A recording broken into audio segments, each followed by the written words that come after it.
అందరికీ నమస్కారం అండి. Welcome to my channel. Telangana రాష్ట్ర వ్యాప్తంగా ఉన్న రైతు సోదరులందరికీ కూడా రాష్ట్ర ప్రభుత్వం అయితే శుభవార్త అయితే చెప్పబోతుందండి. సో ప్రస్తుతం మనకి దీనికి సంబంధించి కానీ చూసుకున్నట్లయితే రైతు భరోసా పథకం సంబంధించి కానీ ఎప్పుడు అందించబోతుంది అనే దానిపై చాలామంది రైతు సోదరులు అయితే ఎదురు చూస్తున్నారు. సో ప్రస్తుతం దీనికి సంబంధించి కానీ మనకి తాజా సమాచారం రావడం అయితే జరిగిందనమాట. ఈ యొక్క రైతు భరోసా పథకం సంబంధించి కాను అయితే ప్రస్తుతం మనకి ఈ యొక్క రైతు భరోసా నిధులు జమ చేసినా కానీ చాలామందికి అయితే జమ కాలేదు కదా. సో జమ కాలని వరకు ఎప్పుడు జమ అవుతుంది అనే దానిపై ఈ వీడియోలో పూర్తి సమాచారం అయితే తెలుసుకుందాం. వీడియోని అయితే ఎక్కడా కూడా ఆపకుండా చివరి వరకు అయితే చూడండి. అంతకంటే ముందు కొత్తగా ఎవరైనా మన ఛానల్ని చూసినట్లయితే వెంటనే ఛానల్ని అయితే సబ్స్క్రైబ్ చేసుకొని మిత్రులారా. దీని ద్వారా నేను పెట్టే ప్రతి చిన్న లేటెస్ట్ అప్డేట్ కూడా మీరు ఎప్పటికప్పుడు మిస్ కాకుండా తెలుసుకోగలుగుతారు. అలాగే వీడియోకి అయితే లైక్ చేయండి, మరి కొంతమందికి సమాచారం అయితే తెలుస్తుంది. ఇంకా ఆలస్యం చేయకుండా వీడియోలోకి అయితే వెళ్ళిపోదాం.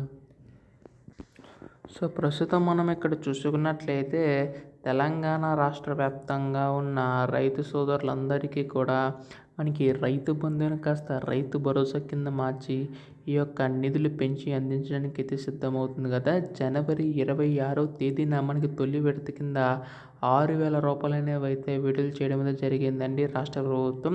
ప్రతి సంవత్సరం కూడా మనకి 12,000 రూపాయలు విడుదల చేస్తామని తెలడం అయితే జరిగిందనమాట. సో తొలి విడత కింద గత ప్రభుత్వం కంటే ప్రభుత్వం మనకి పెంచి అందించడానికి ఇంత సిద్ధమైందండి, అలాగే విడుదల చేసింది.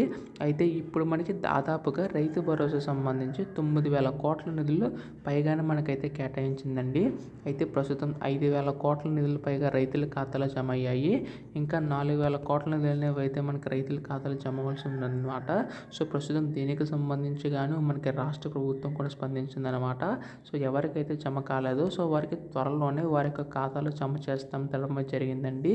సో దీనికి సంబంధించి గాను ఎవరైతే సాగు భూమి కలిగి ఉందో వాళ్ళకి మాత్రం ఇచ్చే అవకాశం ఉందన్నమాట.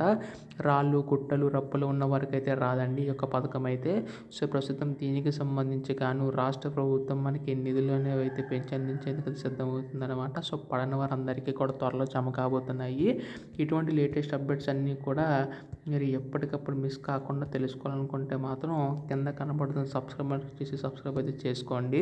ధన్యవాదములు. జై హింద్.